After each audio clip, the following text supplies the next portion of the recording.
नमस्कार दोस्तों, स्वागत है आप सभी का एक बार फिर से जेनेसिस ई शिक्षा के इस यूट्यूब प्लेटफॉर्म पर। और आज से हम स्टार्ट करेंगे बायोलॉजी का लेक्चर फर्स्ट, जिसका नाम है cell and tissue, it means कोशिका एंड ऊतक। ठीक है, चलिए तो कोशिका एंड ऊतक की अगर हम बात करें, it means cell and tissue की अगर हम बात करें, पहले मैं आपको बता दूं कि इस टॉपिक में हमें किन किन किन विषयों के ऊपर बात करना है।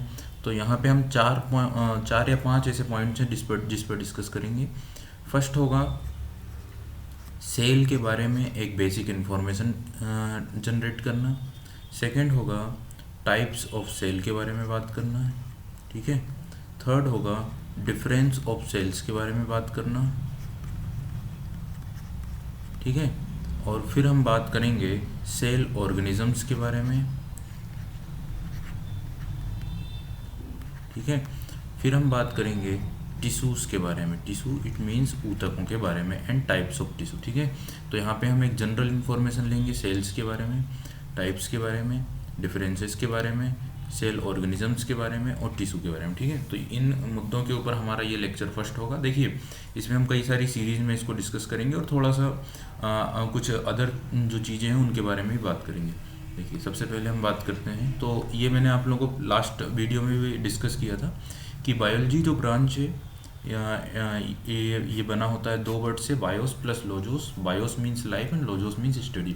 तो study of life is known as biology and zoology it means the study of animals life and botany it means the study of plants life.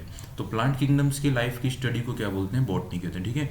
अब हम कुछ साइंटिस्ट लोगों के नाम यहाँ पे डिस्कस कर लेते हैं इस क्लास में। आज हम कुछ साइंटिस्ट और कुछ जो बायोलॉजी से रिलेटेड जो ब्रांचेस हैं उनके बारे में हल्का सा डिस्कशन करेंगे। देखिए, सेल्स तक पहुंचने से पहले तो यहाँ पे ना एंशियंट टाइम के कुछ साइंटिस्ट की अगर हम बात करें तो दो इम्पोर्टेंट साइंटिस्ट आप लोग देख रहे हैं यहाँ पे। सबसे पहला नाम है एरिस्टोटल या अरस्तु और दूसरा इम्पोर्टेंट नाम है थियोफ्रेस्टस। ठीक है, थियोफ्रेस्टस। ये दो ग्रीक विद्वान हैं, यूनानी विद्वान है। ठीक है। अब सबसे पहला पॉइंट अगर हम बात करें एरिस्टोटल या अरस्तु के बारे में, तो इनका हिस्ट्री में भी इम्पोर्टेंस है, बायोलॉजी में भी इम्पोर्टेंस है, तो कई सारे सब्जेक्ट्स में इनका इम्पोर्टेंस है। काफ़ी विद्वान व्यक्ति माने जाते थे, काफ़ी इंटेलेक्चुअल पर्सन माने जाते। ठीक है। इन्होंने सबसे पहले बायोलॉजी में जो कंसेप्ट दिया है वो सिंपल लैंग्वेज में अगर बात की जाए तो इन्होंने दो किंगडम्स के बारे में जानकारी दी। ठीक है, to kingdoms. He describe to kingdoms, one was plants and second was animals. Animals and plants दो किंगडम ही इन्होंने बताया। देखिए, जब हम बायोलॉजी डिस्कस करेंगे ना तो अलग अलग किंगडम्स डिस्क्राइब की गई है, जैसे टू किंगडम है, थ्री किंगडम है, फोर किंगडम है और सबसे फेमस फाइव किंगडम है, सिक्स किंगडम है, सेवन भी है, एट्थ भी है। तो हम फाइव किंगडम्स के ऊपर बात करेंगे और सबसे इनिशियल लेवल पर टू किंगडम्स जो बताए थे वो किसने बताए थे? एरिस्टोटल ने। एक एनिमल और दूसरे प्लांट्स। तो सिंपल ये समझना। देखिए, Aristotle's zoology earns him the title of father of biology. तो फादर ऑफ बायोलॉजी भी कहा जाता है एरिस्टोटल को और फादर ऑफ जूलॉजी भी कहा जाता है एरिस्टोटल को, because of his systematic approach to classification and his use of physiology to uncover relationship between animals. ठीक है। Aristotle's writing on biology the first in the history of science. तो science के इतिहास में अगर बात की जाए तो एरिस्टोटल के द्वारा जो लिखी गई बुक है वो फर्स्ट बुक है जो विज्ञान के इतिहास में पहली बुक लिखी थी इन्होंने। That book is known as Historia Animalium. तो इनकी बुक का नाम हमेशा पूछा जाएगा जिसका नाम है हिस्टोरिया एनिमेलियम। और इन्होंने बायोलॉजी और जूलॉजी के ऊपर काफ़ी रिसर्च किए हैं, काफ़ी स्टडी किया। इनिशियल लेवल पर इन्होंने स्टडी की और बताया है कि पृथ्वी पर दो प्रकार के लिविंग बींग्स पाए जाते हैं जिन्हें हम बोलेंगे एनिमल्स एंड प्लांट्स। ठीक है। सो ही डिस्कवर्ड या he gave a theory that only two kinds of living beings are found on earth. These are animals and plants. ठीक है। अब सेकंड व्यक्ति की अगर हम बात करें तो वो है थियोफ्रेस्टस। इन्हें कहा जाता है फादर ऑफ बॉटनी। तो बॉटनी के जनक कहे जाते हैं Theophrastus. The ancient Greek Theophrastus, ये देखिए लगभग कंटेम्प्रेरी समकालीन है। आप टाइम देख रहे हैं 384 से 322 एंड 371 से 287 before Christian era. The ancient Greek Theophrastus is known as the father और founder of botany. He wrote two large books on the history of plants and on the causes of plants. These books contained so much information about plants. He also developed the theory of plants growth wrote about how plants were structured। तो इन्होंने पेड़ पौधों के, simple भाषा में बताऊं तो पेड़ पौधों के ऊपर इनिशियल लेवल पर काफ़ी स्टडी की है, काफ़ी डिस्कवरीज की है, और कई सारे पेड़ पौधे, लगभग 550 पेड़ पौधों को आइडेंटिफाई किया है, डिस्क्राइब किया है, पेड़ पौधों की ग्रोथ कैसे होती है, उनका स्ट्रक्चर क्या होता है, इन चीज़ों के ऊपर इनिशियल लेवल पर इन्होंने डिस्कवरी की है, इसलिए इन्हें कहा जाता है फादर ऑफ बॉटनी। और इन्होंने भी एक बुक लिखी है जिसका नाम है हिस्टोरिया प्लांटेनम। ये दो बुक्स आपको पूछी जाएंगी। इनके बुक का नाम है हिस्टोरिया एनिमलियम, जिसमें एनिमल्स के ऊपर डिस्कवरी की गई है, और इन्होंने पेड़ पौधों के ऊपर डिस्कवरी की है जिसका नाम है हिस्टोरिया प्लांटेनम। ठीक है, चलिए अब तीसरे नंबर पे चलते हैं और थर्ड व्यक्ति की बात करते हैं जिसका नाम है केरोलस लीनियस। तो यहाँ पे हम बात करेंगे केरोलस लीनियस की, जो कि एक स्वीडिश साइंटिस्ट हैं, स्वीडिश बॉटनिस्ट हैं, बायोलॉजिस्ट हैं, फिजिस्ट हैं और केमिस्ट भी हैं। ठीक है, तो काफ़ी विद्वान व्यक्ति हैं केरोलस लीनियस। इनके ऊपर हल्का सा डिस्कशन कर लेते हैं। Carolus Linnaeus is often called the father of taxonomy. अब यहाँ पे एक नई ब्रांच आ जाती है आप लोगों के सामने, that is known as taxonomy. तो ओवरऑल अगर बात की जाए तो बायोलॉजी, देन जूलॉजी, देन फिर botany, and now the next branch of science that is taxonomy. Taxonomy is the most important branch of science.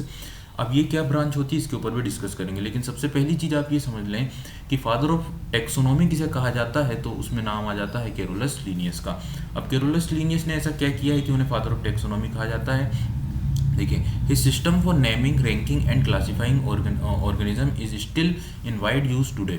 तो इन्होंने क्या किया है, इन्होंने जीवधारियों को क्लासिफाई किया है। जितने भी जीव जंतु होते हैं, जितने भी जीवधारी होते हैं, उनमें से कई जीवधारियों को इन्होंने क्या किया है, क्लासिफाई किया है, आइडेंटिफाई किया, और सबसे खास उन्हें नाम दिया है। ठीक है, इसलिए इन्हें कहा जाता है फादर ऑफ टेक्सोनॉमी। अब सबसे पहले हम टेक्सोनॉमी के ऊपर हल्का सा डिस्कस करते हैं। देखिए, टेक्सोनॉमी की अगर बात की जाए तो टेक्सोनॉमी जो है 2 वर्ड्स से बना हुआ है, that was Texas and second one is nomos.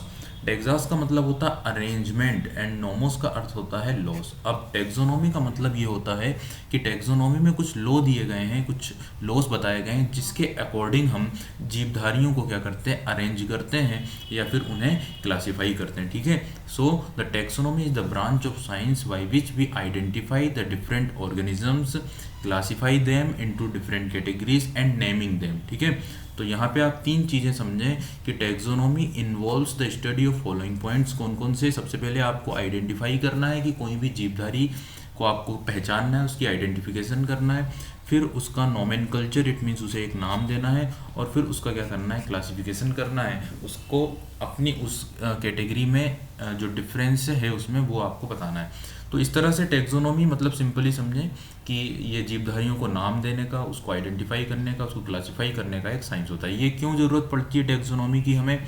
तो सिंपली आप लोग समझें कि अर्थ पर आज के समय लगभग 1.7 से 1.8 मिलियन लाइव स्पीसीज हैं, और वो नोन है, वो जाने गए हैं। तो इतने सारे जीवधारी हैं, तो उन्हें हमें नाम देना, उन्हें आइडेंटिफाई करना काफ़ी ज़रूरी होता है। ठीक है, देखिए इस सिस्टम में इस तरह से आप क्या करते हैं, जीवधारियों को आइडेंटिफाई करते हैं।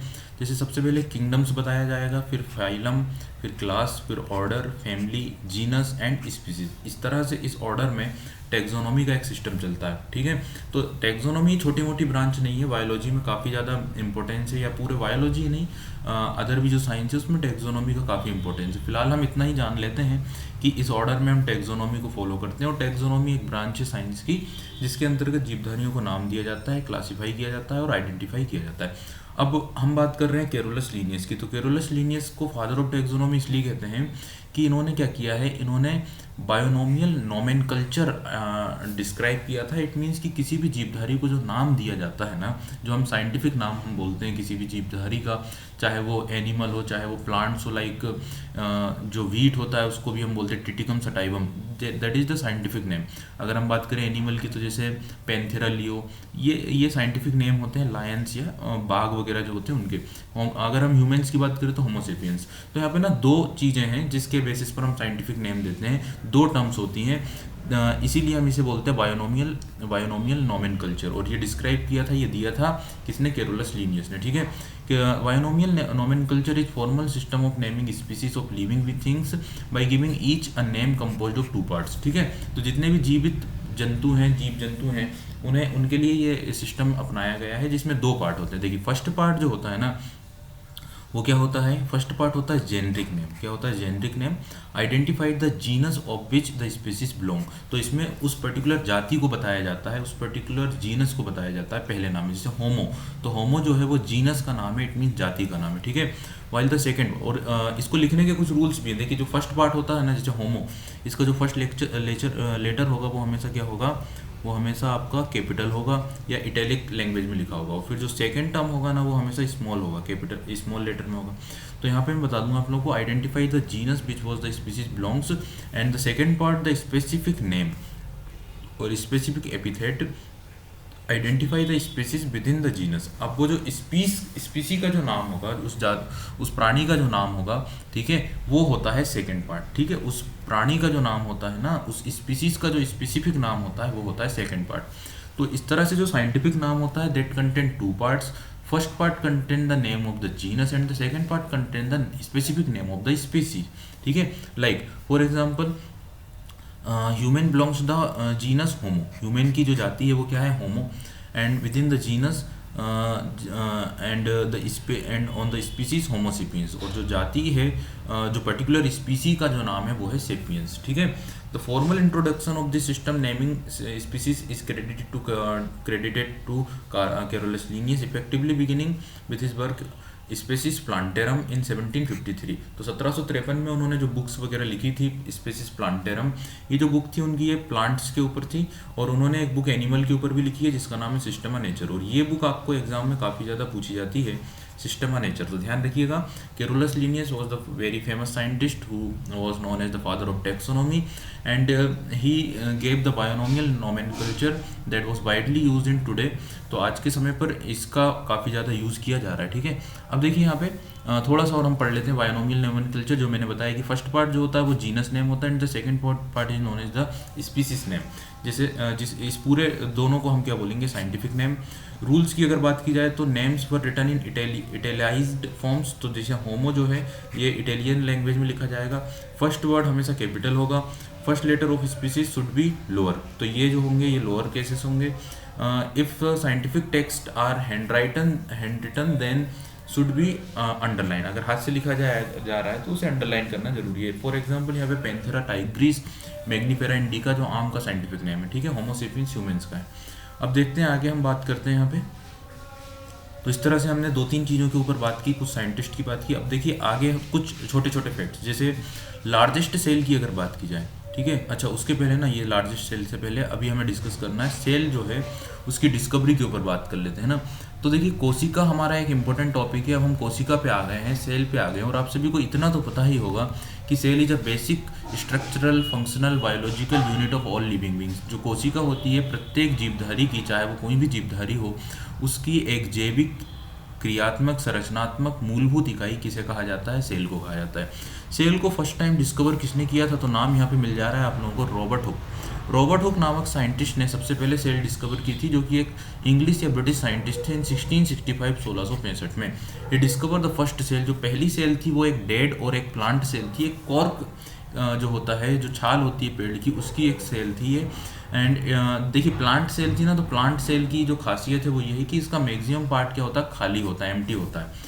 इसीलिए ये जो टर्म डिस्क्राइब की गई है सेल, वो इस तरह से डिस्क्राइब की गई है, the term cell is coined from a Latin word cella. Cell शब्द निकला है सेला शब्द से, जो लैटिन भाषा का शब्द होता है, जिसका मतलब होता है एक रूम या कंपार्टमेंट।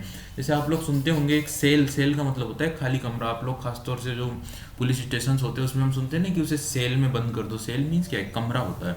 तो चूंकि जो प्लांट सेल थी उसमें काफ़ी भाग खाली था, इसलिए उसे कहा जाता था सेला, है ना। और सेला से ही कौन सा वर्ड निकला है, सेल वर्ड निकला, ठीक है।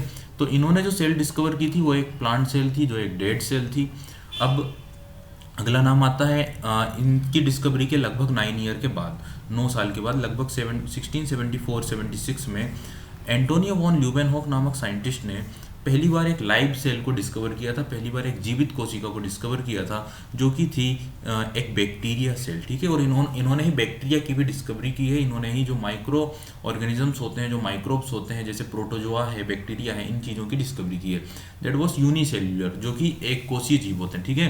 तो Antonio von Leeuwenhoek is the another most important scientist who was the first to experiment with microbes. Most of animalcules are now referred to as unicellular organism. तो ये जितने भी जीव जंतु हैं इन्हें हम बोलते हैं यूनिसेल्युलर। इट मीन्स कि ये सिर्फ एक कोशी होते हैं, एक कोशिका के होते हैं। Antonie van Leeuwenhoek is regarded as the father of microbiology. तो माइक्रोबायोलॉजी के फादर किसे कहा जाता है? एंटोनियो वॉन ल्यूमेनहॉक को। He is known for the discovery of bacteria in 1674। और साथ ही देखिए, ये तो मैंने आप लोगों को बताया, साथ ही इन्होंने फर्स्ट लाइव सेल को भी क्या किया है? डिस्कवर किया है। तो जब आपसे पूछा जाएगा कि पहली जीवित कोशिका किसने डिस्कवर की है, तो आंसर होगा एंटोनियो वॉन ल्यूमेनहॉक। और जब बात की जाएगी फर्स्ट सेल, तो आंसर होगा रॉबर्ट हुक। यहाँ पे हम कुछ छोटे छोटे पॉइंट्स के ऊपर बात करते हैं। तो पहली लार्जेस्ट जो सेल है उसे कहा जाता है ऑस्ट्रिच एग सेल, यानी शुतुरमुर्ग के अंडे की कोशिका। लॉन्गेस्ट सेल होती है नर्व सेल, जो किसी भी जीव जंतु में जो तंत्रिकाएं होती हैं वो सबसे लंबी सेल होती है। स्मॉलेस्ट सेल की अगर बात की जाए तो यहाँ पे नाम हो जाता है माइकोप्लाज्मा गैलीसेप्टिकमा का, जो पैरासिटिक या बैक्टीरियन सेल होती है। Largest cell in human body is the female ovum and the smallest cell in human body is the male gametes, that is sperm. तो मेल बॉडी में और फीमेल बॉडी में, humans में largest और smallest cell आपको ध्यान रखना, ठीक है। चलिए आगे चलते हैं। अब हम बात करेंगे सेल में कुछ और चीज़ों के बारे में, जो कि होगी सेल थ्योरी, ठीक है। सिस्टमेटिकली वे में आपको डिस्कस करना है सिक्वेंशियल ऑर्डर में। देखिए, सबसे पहले हमने बात की सेल की डिस्कवरी के बारे में, फिर छोटे छोटे पॉइंट्स डिस्कस किए कि smallest, biggest, largest, human body के छोटे बड़े जो सेल्स हैं वो। अब हम बात करेंगे सबसे खास चीज़, जो कि होती है सेल थ्योरी। क्योंकि अभी आपको सेल तो पता चला, लेकिन सेल एक्चुअल में क्या होती है, सेल का एक्चुअल फंक्शन क्या होता है, वो चीज़ आपको पता चलती है कहाँ से? सेल थ्योरी से। तो ये कोशिका का जो सिद्धांत है वो दिया गया था 1838-39 में, जो दिया था दो वैज्ञानिकों ने, जिनका नाम था साइडेन एंड स्वान, ठीक है। तो पूरा नाम जो होगा वो होगा जेकोब साइडेन एंड थियोडोर स्वान। तो आप लोग इतना ही ध्यान रखें, साइडेन एंड स्वान नामक दो वैज्ञानिक थे जिन्होंने कोशिका का सिद्धांत या सेल थ्योरी डिस्क्राइब की थी 38-39 में। According to cell theory, cell is a basic structural, biological, functional, fundamental unit of the all living beings. किसी भी जीवधारी की जो मूलभूत क्रियात्मक, संरचनात्मक और जैविक जो इकाई होती है वो कौन होती है? कोशिका होती है, ठीक है। इसका मतलब ये हुआ कि all non living things are made up of cell. जितने भी जीव जंतु हैं ना इस पृथ्वी पर, वो सब किससे बने होते हैं? वो सब मिलकर बने होते हैं कोशिकाओं से। हम सभी जो जो जीव जंतु हैं वो किससे मिलकर बने हैं? कोशिकाओं से। कोशिकाओं से मिलकर ही टिश्यू बनते हैं, टिश्यू से मिलकर ही ऑर्गन्स, और ऑर्गन से मिलकर ही बॉडी बनती है। इट मीन्स बेसिक यूनिट क्या हुई? सेल हुई। The cell is structural functional unit of all living things. The cell comes from pre existing cells by division. तो हर एक जो सेल है ना, all cells come from pre existing cell. देखिए, एक प्रोसीजर आपकी बॉडी में कंटिन्यूसली चल रही है, that was known as cell division. क्या चल रहा होता है? सेल डिवीजन, यानी कोशिका का विभाजन। ये दो टाइप का होता है, इसे भी हम डिस्कस करेंगे हल्का सा सेल डिवीजन के बारे में, मायोसिस और माइटोसिस के बारे में। तो सेल डिवीजन के अकॉर्डिंगली क्या होता है, तो आप ये समझें कि हर एक सेल जो है ना वो एक प्री एग्जिस्टिंग सेल का ही एक पार्ट है, ठीक है। Cell contains heredity information which passed from cell to cell during cell division. तो जितने भी वंशानुगत सूचनाएं जो होती हैं वो एक सेल से दूसरी सेल में ही ट्रांसफर होती है। All cells are basically same in chemical composition. तो सभी कोशिकाओं का जो रासायनिक संगठन होता है वो लगभग एक समान ही होता है।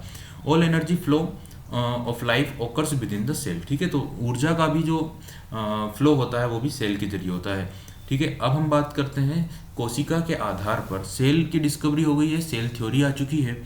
अब जो जीवधारियों का विभाजन है, जो इनिशियल हमने डिस्कस किया, 2 किंगडम क्लासिफिकेशन किया था किसने? आपके इनिशियल लेवल पर एरिस्टोटल ने। अब उसके बाद 3 किंगडम डिवीजन भी हुआ, 4 किंगडम डिवीजन भी हुआ, बट सबसे इम्पोर्टेंट है 5 किंगडम क्लासिफिकेशन। तो यहाँ पर हम डिस्कस करेंगे 5 किंगडम क्लासिफिकेशन के बारे में, जो दिया था रॉबर्ट व्हिटेकर ने, ठीक है। तो रॉबर्ट व्हिटेकर नामक जो विद्वान थे, इन्होंने 1969 में, ये ईयर आप लोगों को ध्यान में रखना है, 1969 में रॉबर्ट व्हिटेकर के द्वारा दिया गया था 5 किंगडम क्लासिफिकेशन। और सबसे इम्पोर्टेंट बात ये है कि ये जो क्लासिफिकेशन था ये किस बेसिस पर दिया गया था? ये दिया गया था on the basis of cell. कोशिकाओं के आधार पर जीवधारियों को 5 प्राणी जगत में, 5 किंगडम्स में क्लासिफाई किया था व्हिटेकर नामक विद्वान ने। और ये जो 5 किंगडम्स थे ये कौन कौन से थे? तो इनके नाम आप लोग यहाँ पे देख रहे हैं। ये जो नाम है वो है Monera, Protista, fungi, animals and Plantae, ठीक है। मोनेरा, प्रोटेस्टा, फंगाई, एनिमेलिया या animal and Plantae. In 5 kingdoms के बारे में हम डिस्कस करेंगे। इन 5 किंगडम्स में कौन कौन से जीव जंतु आते हैं उनके बारे में डिस्कस करेंगे, और किस तरह से इन्हें सेल के बेसिस पर डिवाइड किया गया है उसके ऊपर डिस्कस करेंगे। ठीक है, तो यहाँ पे हम पहले बात करेंगे सेल, और फिर इन पर्टिकुलर सेल के टाइप्स, और फिर हम डिस्कस करेंगे इन किंगडम्स को। ठीक है, इनको डिस्क्राइब किया जाएगा। तो आज के वीडियोस में हम इस सीरीज सेल एंड टिश्यू को यहीं पे कंप्लीट कर रहे हैं, ख़त्म कर रहे हैं। इसके बाद हम आगे की जो इन्फॉर्मेशन है, आगे की जो चीज़ें हैं वो हम आगे के वीडियो में या नेक्स्ट वीडियो में डिस्कस करेंगे। तो ये वीडियो आपको कैसा लगा है? अगर आपको ये वीडियो अच्छा लगा हो तो आप इसे लाइक करिएगा, शेयर करिएगा, एंड चैनल को सब्सक्राइब करना ना भूलिएगा। Thank you so much.